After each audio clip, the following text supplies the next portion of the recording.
we want to move on and talk about the types of abortion. So, the types of abortion specifically, abortion is in two types. There is a spontaneous abortion and induced abortion. Now, spontaneous abortion is the type of abortion that happens naturally, but as compared to induced abortion, induced abortion is a type of abortion which can be induced. That's why it's also referred to as a voluntary type of abortion.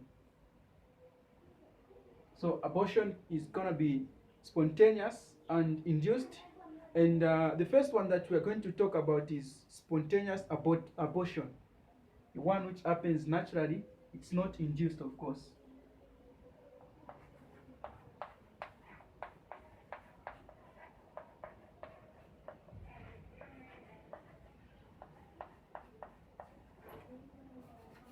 So spontaneous abortion is not induced as compared to induced abortion. Now, spontaneous abortion, we have got five types of spontaneous abortions, and these are classified as the first one is threatened abortion.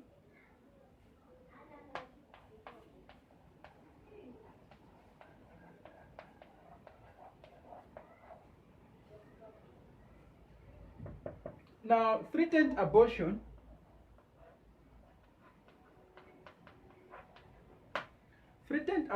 is a type of abortion in which there is a slight disturbance to the growing fetus or the pregnancy, that there could be an abortion, but the pregnancy can present and it can go on to be up to the term.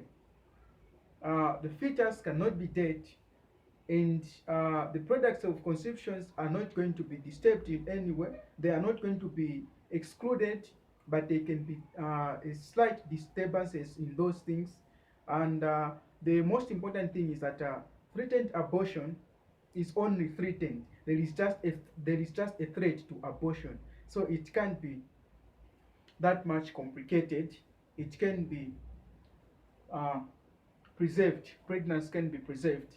And in this type of abortion, the cervical OS, the cervix is not going to dilate.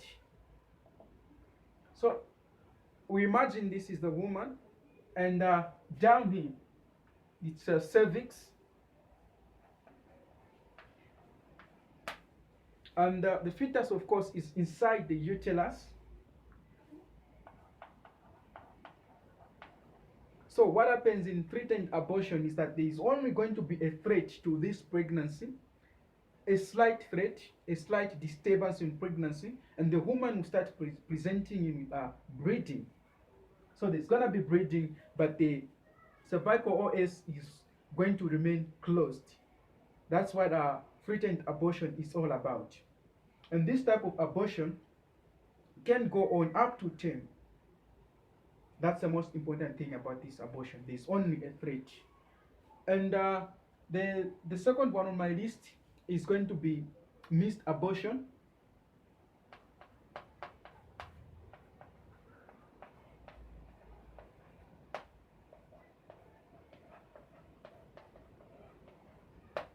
Now, in missed abortion, the cervical OS also will remain closed, but there's gonna be bleeding.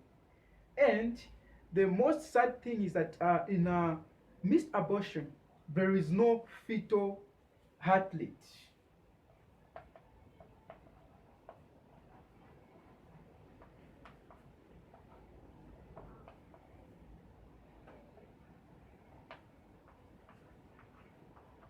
So in this type of abortion, fetal heart rate is absent, meaning the fetus is dead. There's gonna be bleeding, but the cervical OS is still closed, is still intact, the membranes are still intact, but only that the fetus is dead, there is no fetal heart rate felt. That's missed abortion. Now, the other type of spontaneous abortion that we like to talk about in clinical areas is inevitable abortion.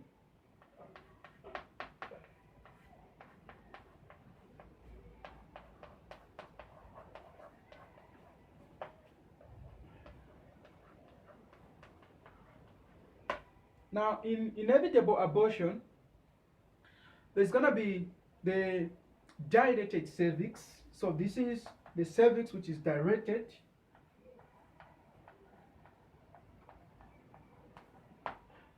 The cervix is going to be dilated.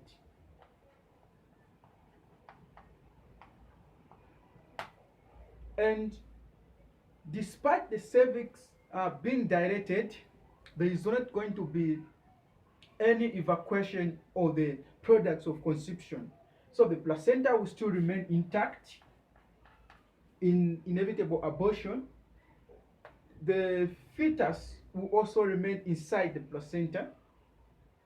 But there's going to be breeding, and the cervix is going to be dilated, and this inevitable abortion is the only type of abortion which can lead to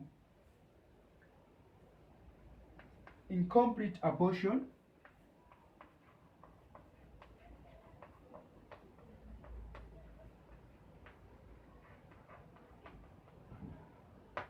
So inevitable abortion is going to lead us to incomplete abortion, in that the cervical OS is going to be open, dilated, and then the products of conception inside the uterus are going to still remain.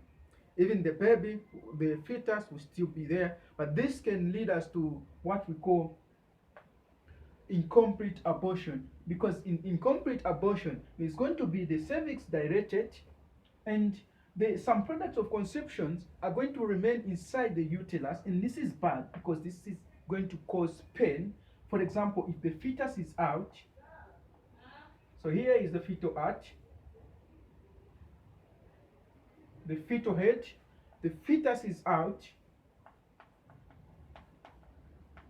So if the fetus is out and then the placenta will remain inside the uterus, then this can cause pain because the placenta will start getting damaged, and then it will start rotting inside. There will be necrosis of tissue inside the uterus, and this can cause pain. And if it goes on without being managed, then this can lead to death. One of the most causes of deaths in women who undergo abortion. Very, very dangerous. In incomplete abortion it is. But also there's going to be, since the cervix is dilated, there's going to be complete abortion.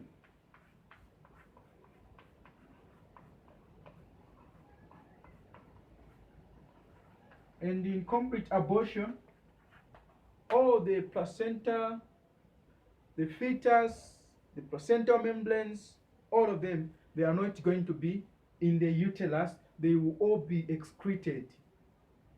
And this one is a very, very nice type of abortion because we have no complications, because by then all the products of conceptions would have been excreted. Complete abortion it is. The other type of spontaneous abortion is what we call habitual abortion.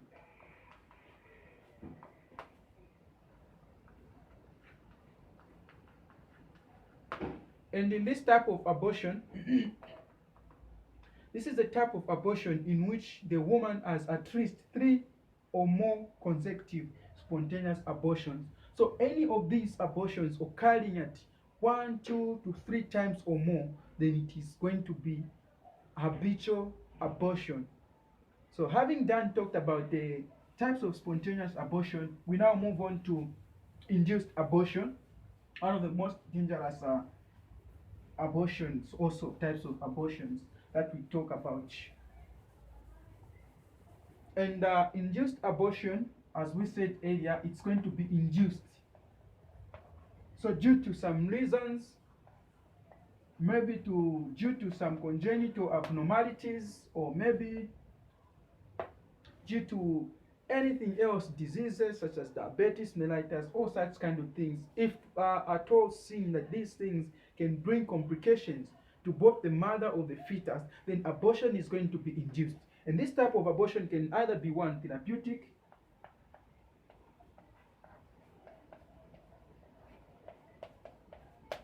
so therapeutic is where we give medication to induce this abortion. There could be also what we call criminal abortion.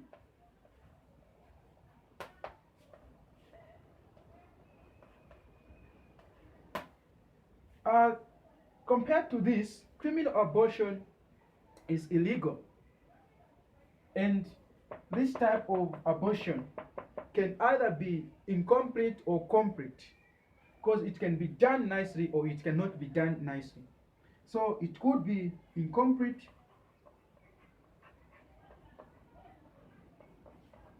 or complete.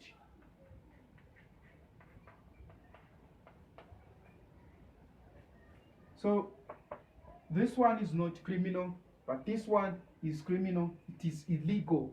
This one could be illegal, could be legal, depending on the country where you belong, because most of the countries, they advise abortion if the abortion would lead to, maybe for example, maternal death, then they will have no option than to induce that abortion. What we want to do now is we want to look at the common investigations done in abortion. So what are the investigations that we do when dealing with abortion? So the common investigations that we do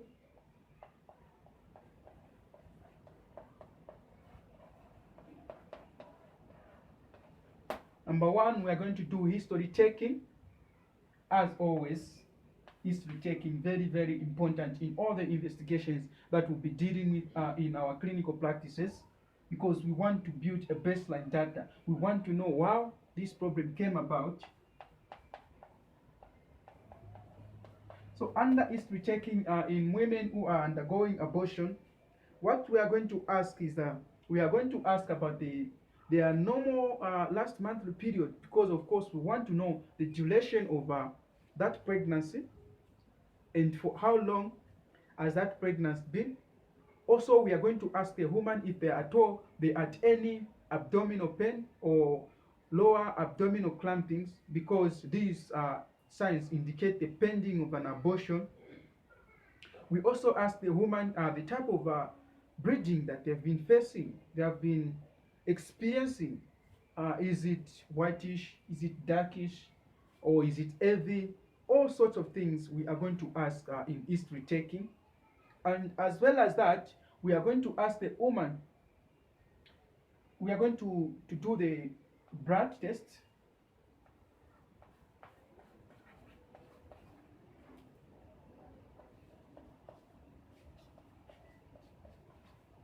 And under blood test, the first thing that we're going to do is number one, we're going to do the Glavindex test.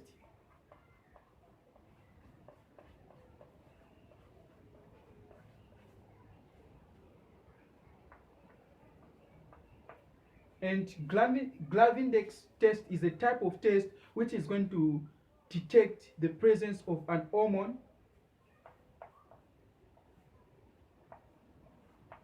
And this type of hormone is the human chorionic gonadotrophin. And this type of hormone is present in each pregnancy.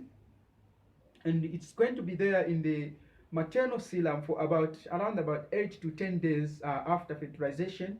And we are going to detect this using this Glavindex test. So this hormone also is going to be present in urine. Under blood test, we are also going to do blood sensitivity.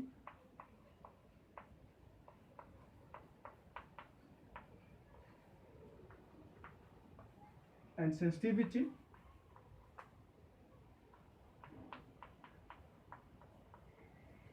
And this is very important because it's going to tell us the amount of leukocytes that are present in the blood.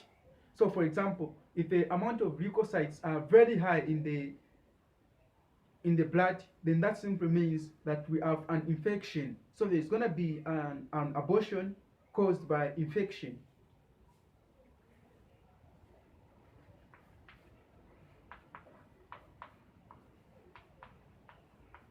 So full blood count will also tell us the amount of hemoglobin present in that blood.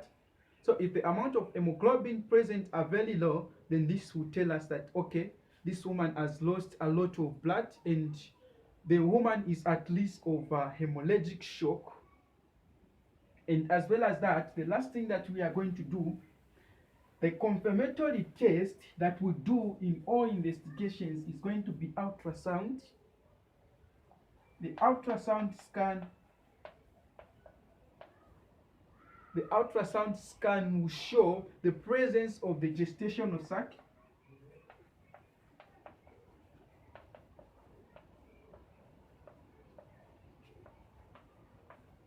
And it's going to show if the gestational sac is present, and if the gestational sac is only just on its own inside the uterus without anything. If it's empty, then this simply means that the woman has undergone incomplete abortion.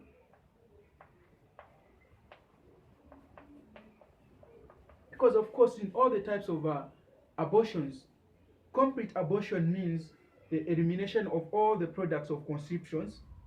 And if the gestational sac is still present under ultrasound scan, then that simply means that there is still some products of conception inside the uterus, and that simply means that this abortion that was undergone is incomplete abortion.